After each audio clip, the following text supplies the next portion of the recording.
Bwana, hapa ni katika uwanja wa Arusha wa ndege.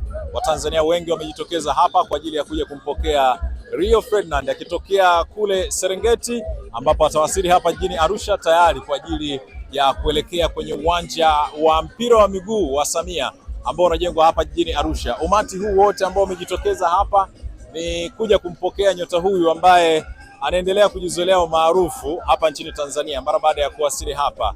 Tunafahamu amewasili siku ya juzi jijini Dar es Salaam, akakaa pale siku moja, baada ya hapo akaelekea jijini Arusha jana.